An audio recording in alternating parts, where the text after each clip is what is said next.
اعوذ باللہ من الشیطان الرجیم بسم اللہ الرحمن الرحیم۔ السلام علیکم ورحمۃ اللہ وبرکاتہ۔ دوستو، حضور اکرم صلی اللہ علیہ وسلم شب معراج میں بیت المقدس کی طرف جاتے ہوئے مصر کے قریب ایک مقام سے گزرے تو انہیں نہایت ہی اعلیٰ اور زبردست خوشبو آنے لگی۔ آپ صلی اللہ علیہ وسلم نے حضرت جبرائیل علیہ السلام سے پوچھا کہ یہ خوشبو کیسی ہے؟ جواب ملا کہ فرعون کی بیٹی کی باندھی مشاعت اس کی اولاد کی قبر سے آ رہی ہے۔ پھر حضرت جبرائیل علیہ السلام نے اس کا قصہ بیان کیا کہ مشاعت فرعون کی بیٹی کی خادمہ تھی اور وہ خفیہ طور پر اسلام لا چکی تھی۔ ایک دن فرعون کی لڑکی کو کنگھی کرتے ہوئے اس کے ہاتھ سے اتفاقاً کنگھی گر پڑی۔ وہ اٹھانے لگی تو اس کی زبان سے بے ساختہ بسم اللہ نکل گیا۔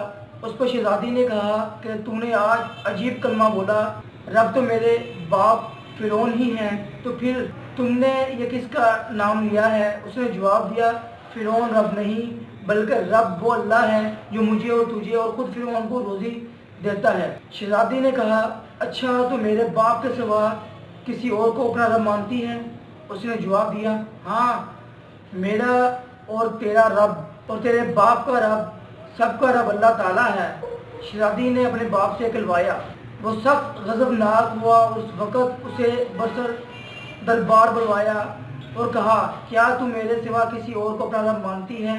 اس نے کہا کہ میرا اور تیرا رب اللہ تعالیٰ ہی ہے جو بلندیوں اور بزرگی والا ہے۔ فرعون نے اسی وقت حکم دیا کہ تانبے کی جو گائے بنی ہوئی ہے اس کو خوب تپایا جائے اور جب بالکل آگ جیسی ہو جائے تو اس کے بچوں کو ایک ایک کر کے اس میں ڈال دیا جائے، آخر میں خود اسے بھی اس میں ڈال دیا جائے۔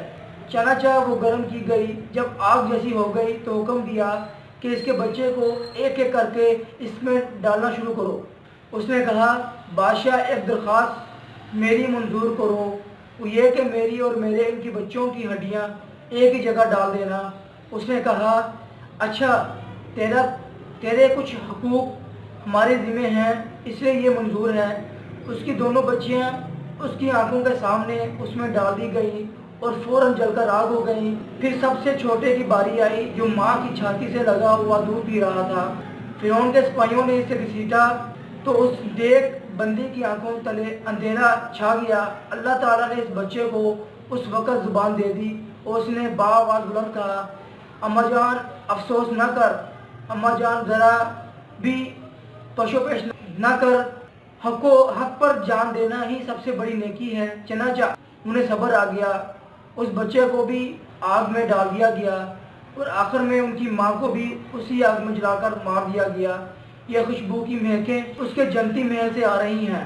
سبحان اللہ۔ دوستو، امید ہے کہ آپ کو میری یہ ویڈیو پسند آئی ہوگی۔ مزید ویڈیو دیکھنے کے لیے اب میرے چینل کو سبسکرائب کریں۔ شکریہ۔